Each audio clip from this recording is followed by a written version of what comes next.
to come straight away or having to leave early. So there should be a lot more than 3 of us. There's a few more in the waiting room, but I know we all want to be done by 4. So I'm going to go ahead and start. I think we've got 2 more coming in. I'm just not sure where they are yet. So I'm going to go back to sharing screen. What I was showing you before was our updated list of teachers. There's still some gaps in it, and I'm going to go to the agenda first, and then we will see. Okay, so welcome Molly and Peter, and hopefully a few more people now. Yeah, we got 6. So program updates, that was actually what I was just sharing with you. So I will go back to that. So here are our, this is where we stand right now with programs and teachers for next year. So over at Brookwood, we continue to be K through 5. Lori Long's retiring and Ava Wyatt from the high school is coming to kindergarten. Our 3rd grade position is not 100% concrete yet. We had actually hired somebody else, and she wasn't able to get released from Germany. So now we have a contract offer in to Julia Zitzelsberger. And so we're working that out. Everything else is pretty set. Westwood, you're the only one here, Molly. So I think I've got Westwood right. Kindergarten, Denise Avila. Jada's staying, but Maria's leaving kindergarten and going to 2nd. You and Dahlia are staying in 1st, and then you have a brand new team in 3rd grade. Blue Ridge, I just got this message from Caroline a few days ago. Jennifer Paramo is no longer going to be in pre-K. I don't know what she is going to be doing. She's not leaving the school. She's just moving positions. So they're hiring for pre-K at Blue Ridge. And City Park is currently hiring for pre-K, no, for kindergarten. Both teachers are not determined yet. And then, of course, Brookwood's moving on to our 6th grade students are going to Hammond Creek. And we've hired Simon Großkurt from Kreuzberg in Berlin, which is a really cool place because I was in Berlin for a year, so that's near I know. And his wife and family are coming with him. So we are looking for a small home for them to rent, or an apartment for them to rent. So anybody who has any leads in those areas, they said they like camping, but I don't think they want to camp all year. So he's coming. His wife is also a teacher, but she didn't want to start out the year teaching. So we might be able to use her in some capacity in the German program as well later down the line. She speaks Portuguese and German and English as well. So those are program updates. Let me see if everybody's in. Oh, no. I'm trying to get people in from the waiting room. Okay, we've got 4 more people coming. We need Annalie Galvin to the front lobby. We need Ryder Roberts to the front lobby. Okay, so that's something I will mail to everybody. So that was agenda item number 1. Hayden and Michaela Brock to the front lobby. Agenda item number 2 are summer curriculum dates. I think sorry, we're still doing dismissal. Lobby, please. Our summer dates, I think I emailed out to everybody, but I am about to send you a Google form that I need everybody to fill out so we know who to expect. So there's the link to the form. So you'll get a form like this. Kindergarten and 1st grade, I know Dahlia spoke to you briefly, Molly, but we were looking at seeing what the options might be in June for kindergarten and 1st grade.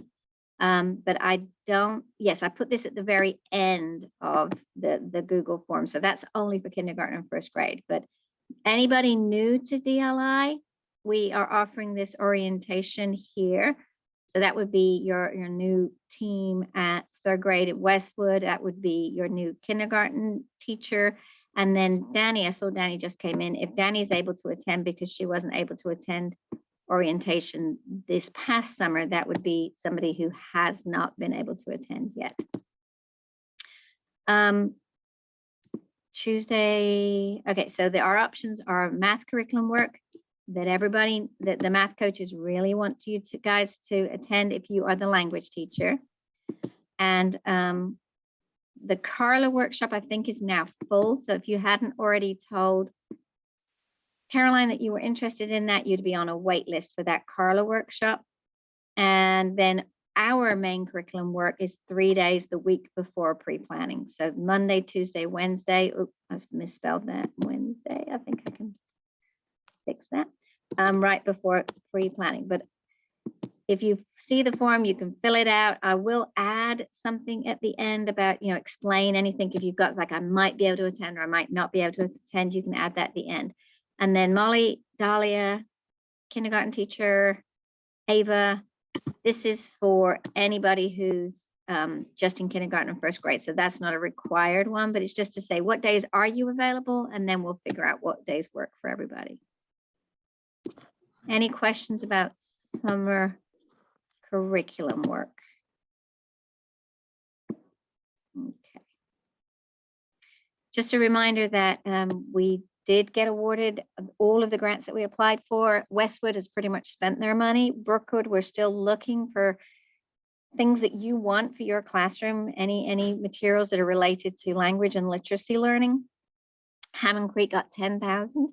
If you are a 4th or 5th grade German teacher and have suggestions for materials for Hammond Creek, that's a lot of money for me to spend. And I'm looking for any suggestions that you might have.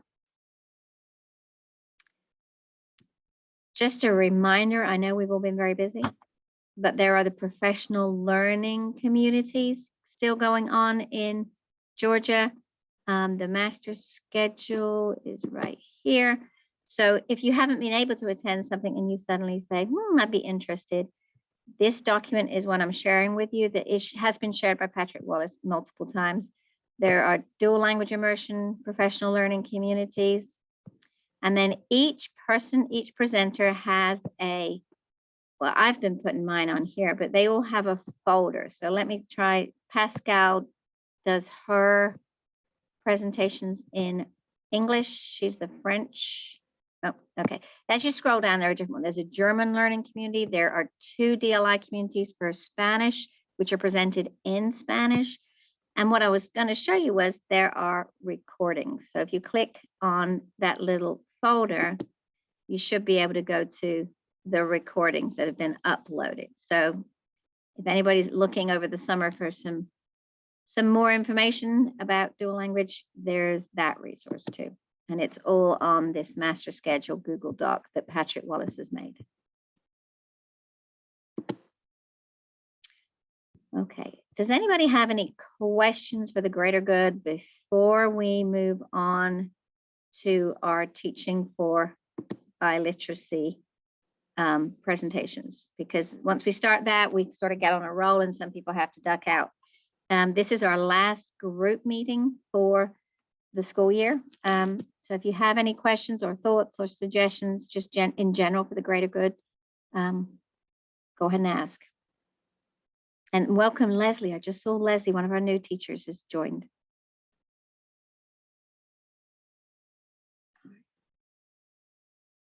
Okay, so I am missing everybody in chapter 5, except for me and Mindy. No, Susan's here. All right, so I'm just missing kindergarten. All right, I'm going to go ahead and start with chapter 5 then, because that's the logical sequence. So chapter 5 is this one. So thank you so much to everybody for participating in this kind of jigsaw book study. There are a few more chapters which we'll sort of try to hit in the summer, but we've gotten a good start with this material.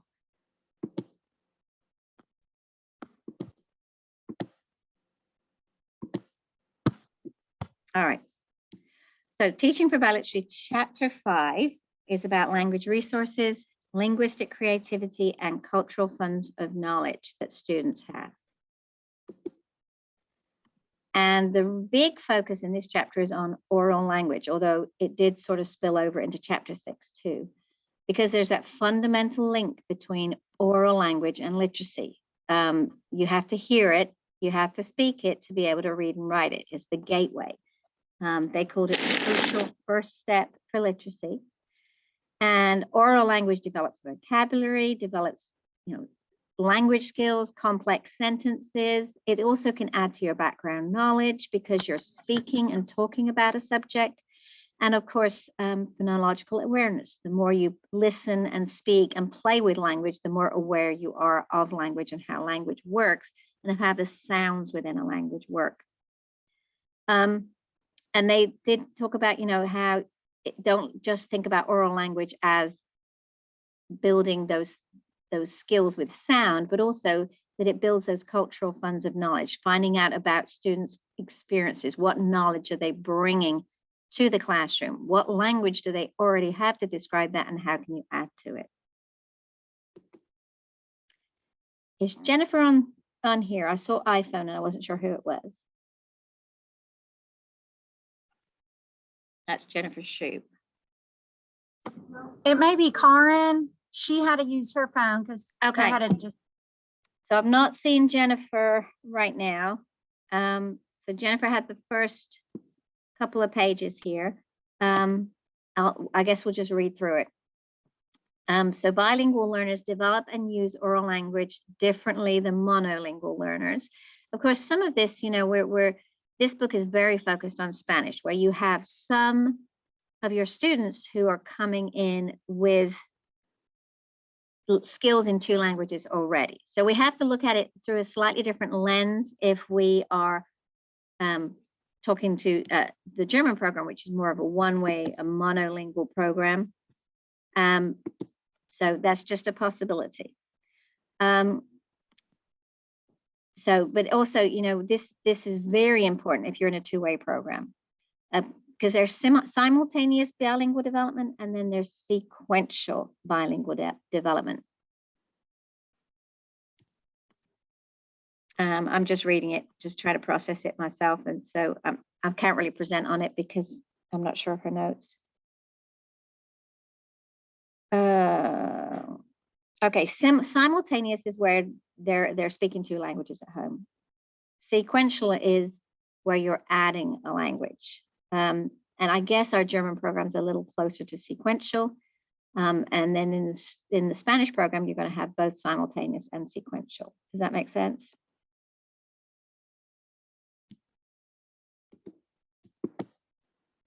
All right, so now we're on to Susan and Karen, who worked on recognizing and building on students' oral language and background knowledge. I actually read this before we went to Salt Lake City to the DLI conference there. And what I found very interesting is in a few of the breakout sessions, they really talked about, the demographic shift within the United States and the number of bilingual students increasing, not just in dual immersion programs, but all over the country. And also, so then teachers questioning what type of Spanish are we supposed to speak? And I'm not sure if Maria's on here or not, but Maria and I had a good conversation about making sure, especially if you're teaching the Spanish language, that it's the correct grammar, because sometimes the native speakers do not speak correctly. And so that was the key question to ask: what Spanish, and I added in, or German, are we supposed to teach? And how do we deal with the incorrect forms of Spanish that our students speak? So again, I don't know German teachers if you see that here, but I would assume at Westwood, they might see that with some of their Hispanic students. And then also it talked about, I'm sorry, I'm looking at my printed page, the 3 types of code switching, and that's on page 70. I tried to put the different pages in case you wanted to go back and you found something that specifically interested you. So there's tag switching where you, and I might get this wrong, I haven't looked at this in a while, where you switch for words and phrases, and then you switch between complete and incomplete phrases. And so again, it goes all back to that key question. But I also really liked on page 72 where as teachers, we need to acknowledge the student's social language and be aware of that. So then we can effectively teach them if you're teaching in the target language, and even not, I think. I like that. That's really interesting. Sorry, who's speaking? They muted themselves. Oh, okay. So yes, because we're looking at what language do we have and how can we build on it. And I think that relates to both of those things you've got at the bottom there, Susan. You know, if it's not formal or academic Spanish or German as we perceive it, but we can still use that and teach from that, because that's the background, that's the foundation that students have. So using it as a stepping stone. Love it. Lori, you on here?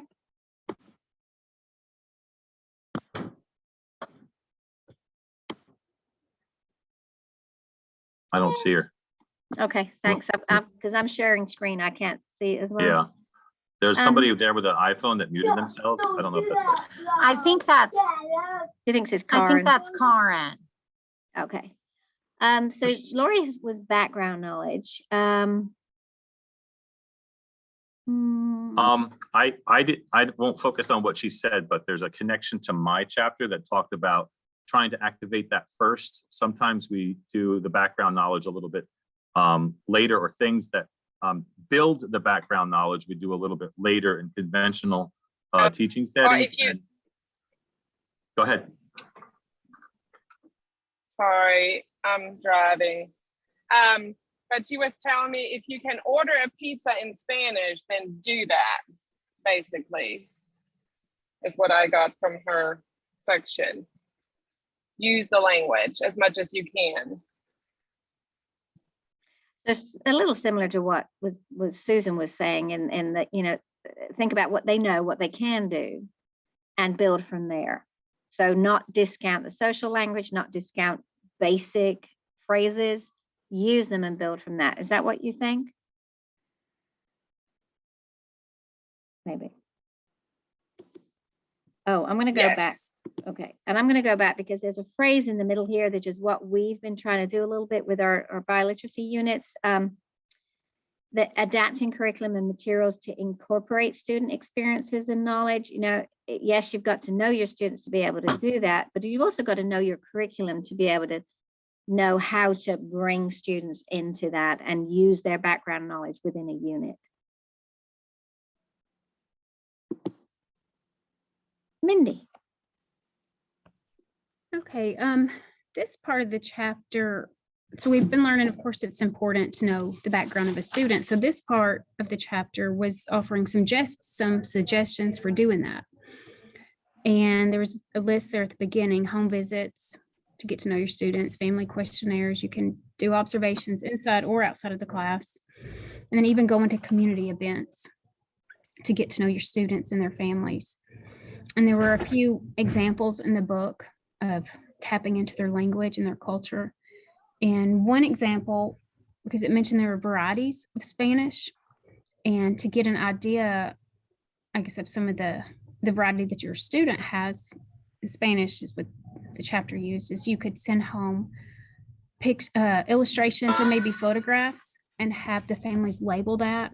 And one example was an upcoming science unit, maybe send home a page that had different instruments or tools pertaining to that unit and have families label it in their language, so you could see the varieties of Spanish coming back in that's in your classroom.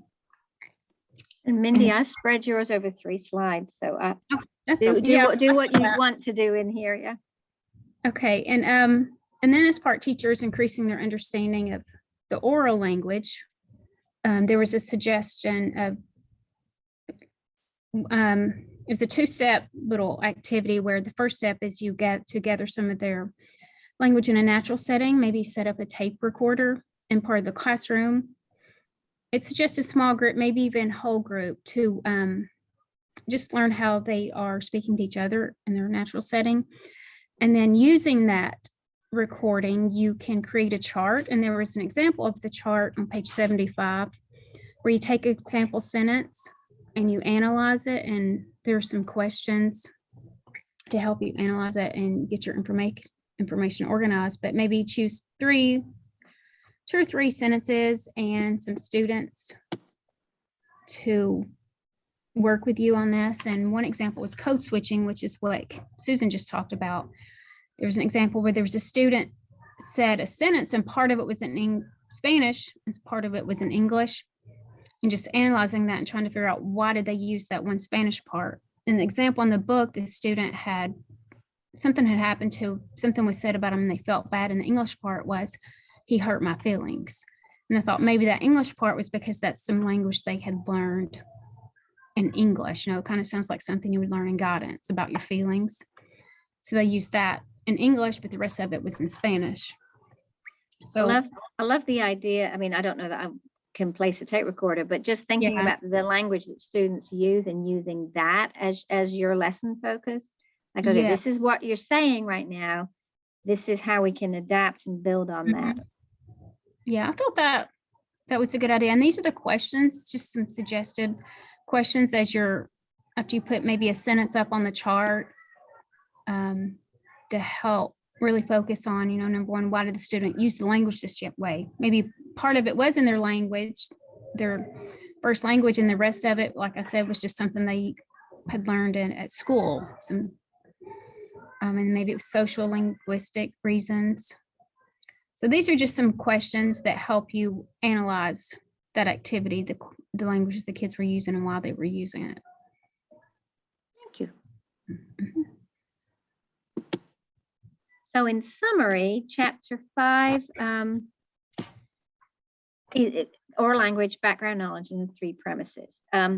Really right here, oral language, they focused mostly on the first premise that they talk about in this book, which is that you've got Spanish as a minority language within the majority culture. And I put /German in there because we're even more of a minority language. So we're sort of in a similar status point.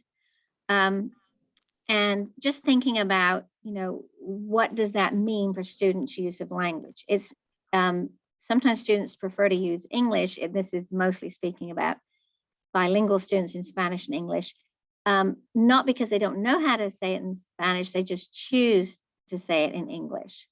Mindy's point, though, that may be something they know how to say in English, so they choose to say that in English and showing something that they know. So in order to sort of raise the status of the target language, of the world language, Spanish or German, obviously we've got to not only model the language, but model the value of it. Why are we learning this language? What is the value of knowing this language?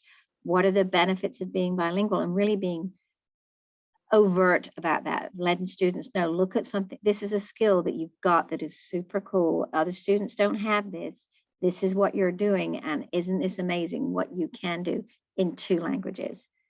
And then there were some, at the end of each chapter, there are always activities for reflection and or action.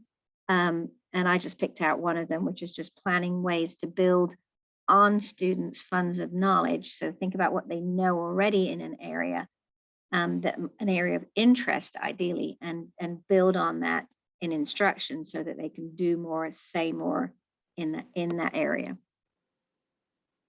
And that was chapter 5. Thank you, everybody.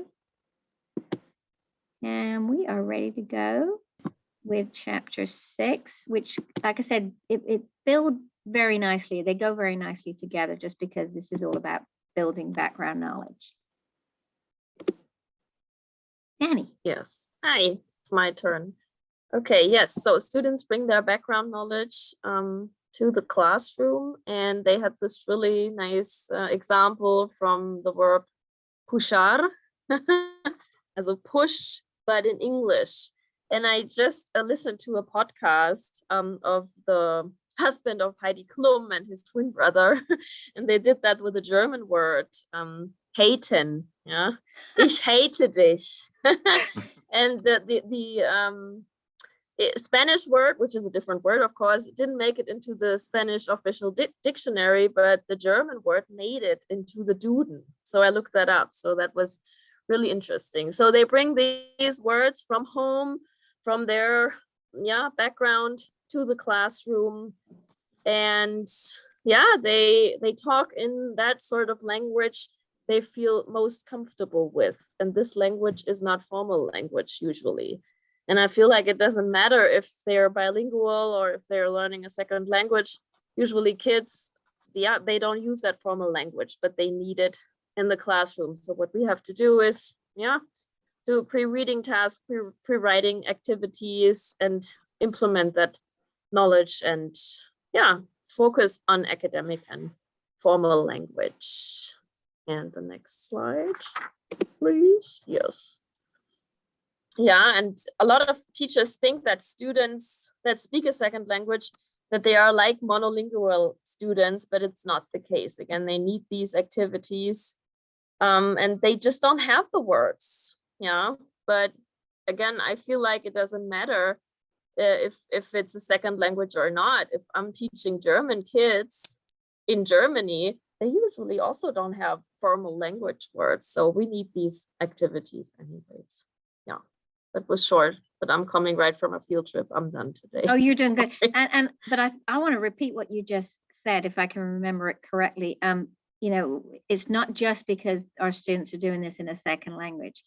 Even students in their first language need that academic language to be taught, to be introduced to, and they need their background knowledge activated. So this is just good teaching.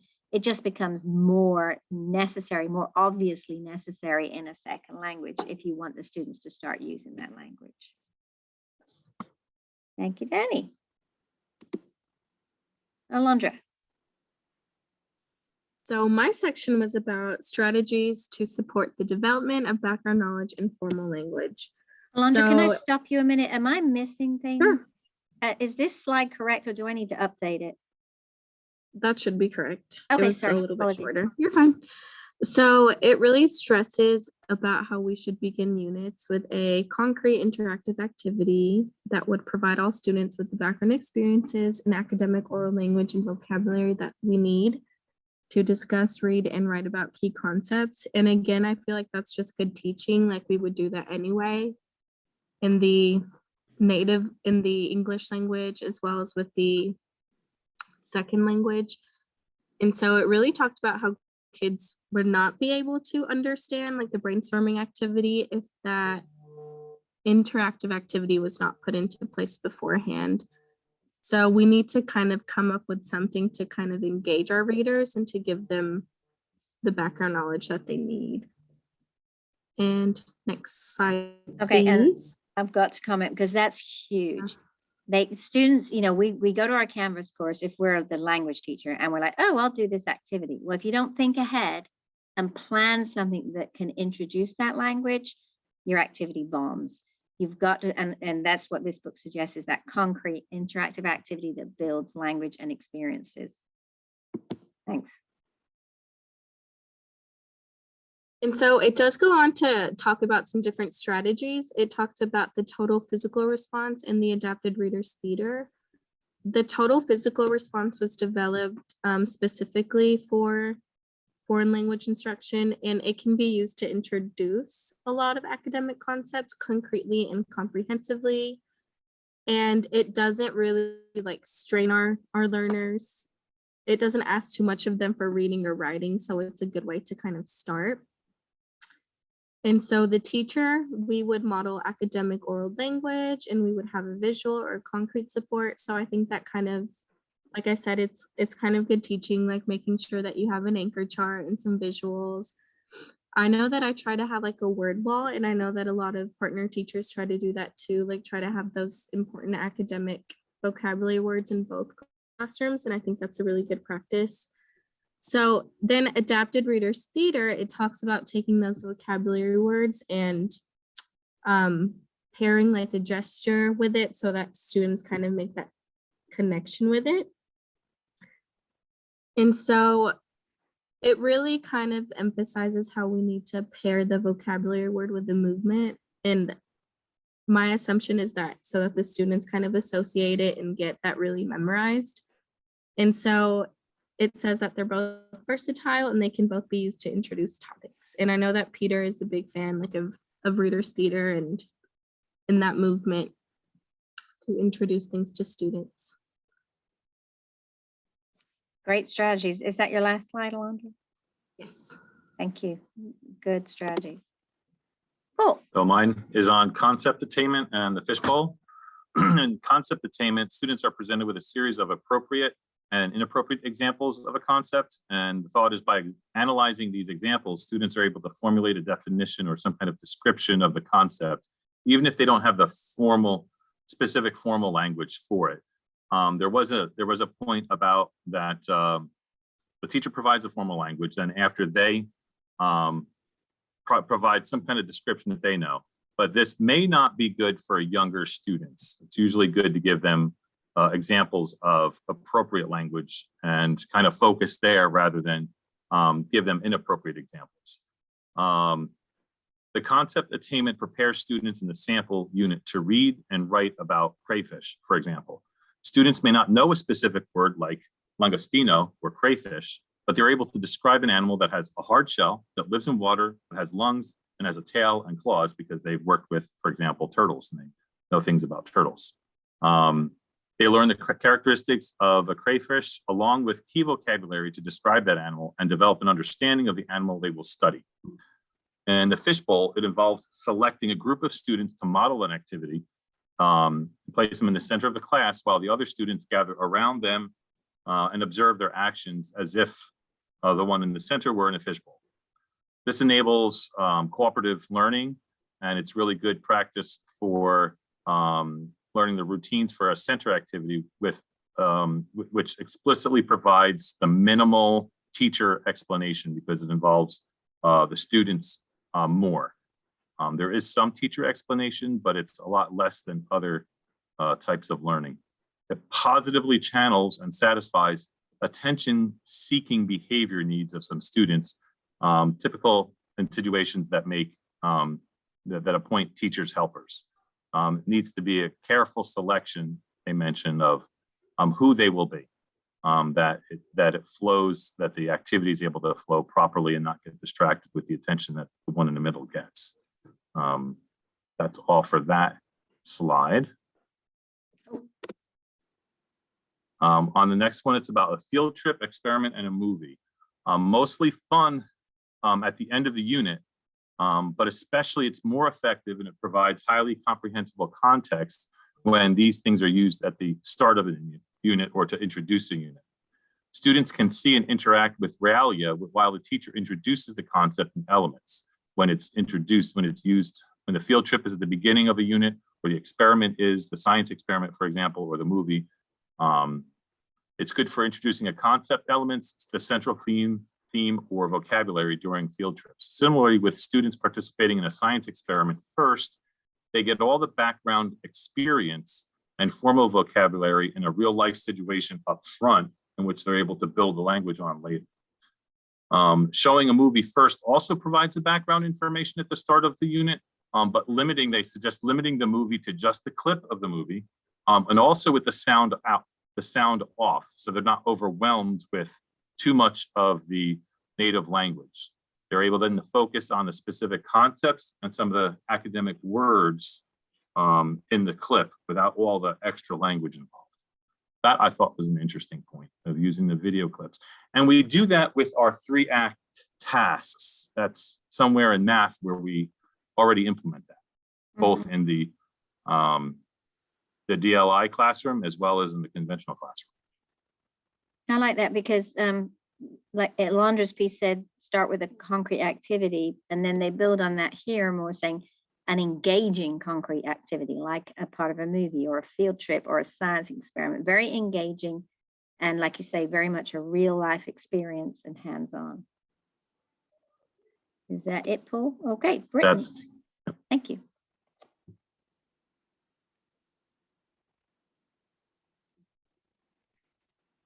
Brittany on? Can you hear me?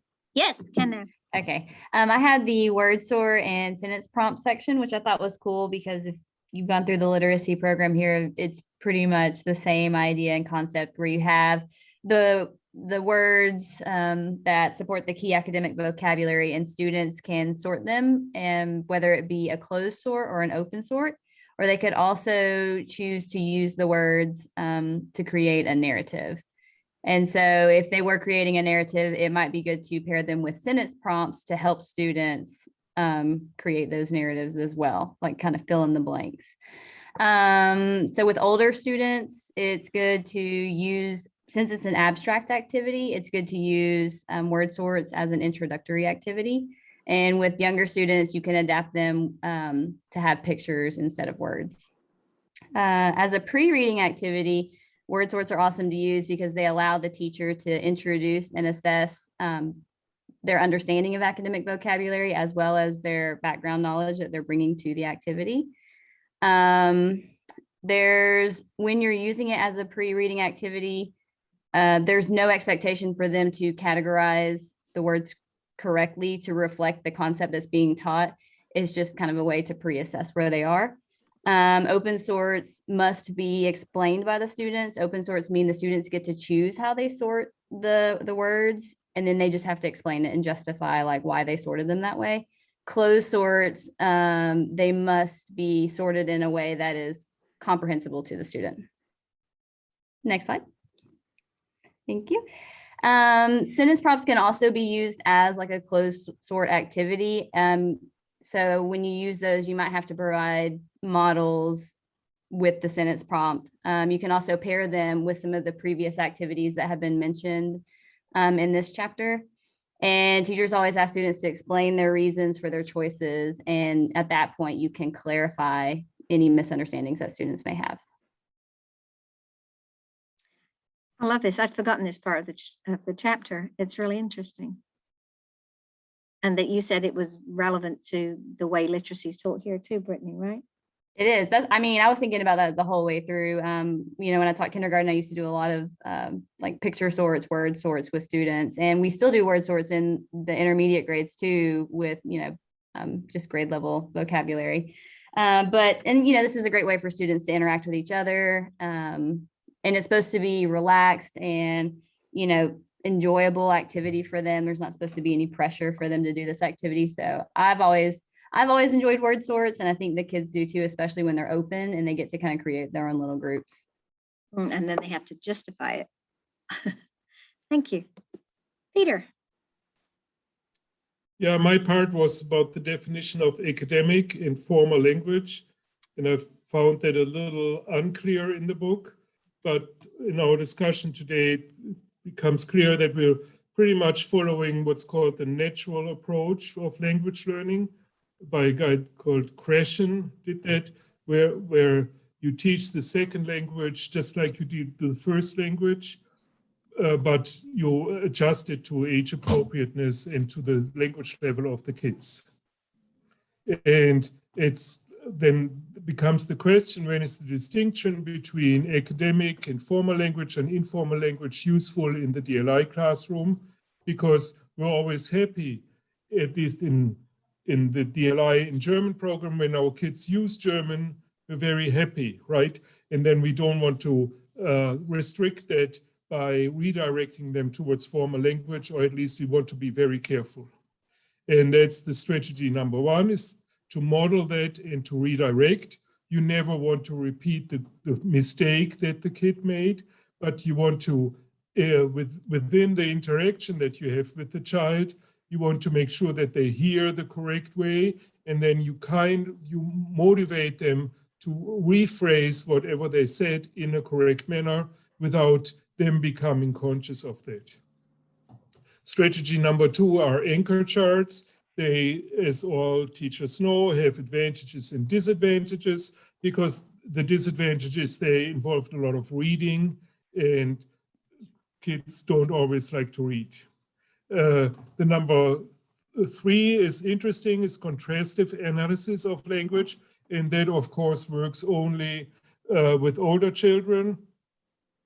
And it only works if you have time to do that. When you teach DLI, you have to follow the math and science curriculum, and then you have very little time for contrastive analysis of language. Okay, yeah, that's pretty much all I have, right? Okay, yeah, if there's not another slide, thank you. Okay.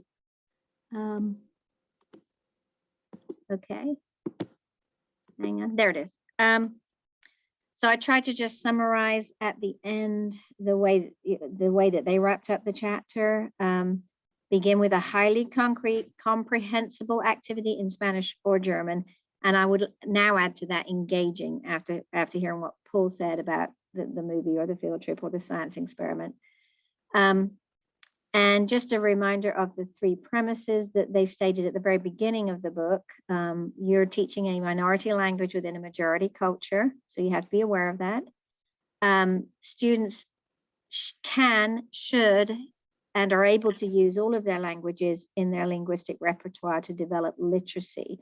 So using both languages at the same time, it's not frowned upon. It's a resource bank that they have that they can use to develop biliteracy. And just being aware that obviously there are different rules governed by distinct linguistic rules and cultural norms within a language, because language is culture, culture is language. So be aware that there are some points that you're going to have to consciously teach and point out to students with regard to the language, whether that's the formal you and the informal you, or today I was teaching, nouns in German have an uppercase letter, and that's different from the way what you need in the English when you're looking at English mechanics. So that was really, I think that was it. That was the end of, oh no, I have one more thing. What do I have? Oh, and then there was activities for reflection and action, but we've talked about most of this now. And Peter mentioned the contrastive analysis, and obviously time is always our enemy. We just have to figure out how we can maximize time within a unit and try to hit some of these language and literacy points so that our students continue to develop and grow in the language. All right, we did it. And like I said, I know there's 4 more chapters in here, but they get real specific about literacy. So we might tackle those one at a time. We might, look at those specifically at certain grade levels. I'd encourage you to read to the end of the book. Peter is ready to go. Have I got, oh, it's 2 minutes past 4. I'm over my time. Yeah, Peter's already got his helmet on. He's ready to go. I will send the recording. I'll send the minutes. I'll send some of the agenda, some of the things in a follow-up email. Thank you to everybody for participating and for almost at the end of a great school year. Yay, we made it. Thank you, everybody. Yes, Thank you, Claire. I know, give yourselves a round of applause. Seriously, you are awesome. Thank Bye. you.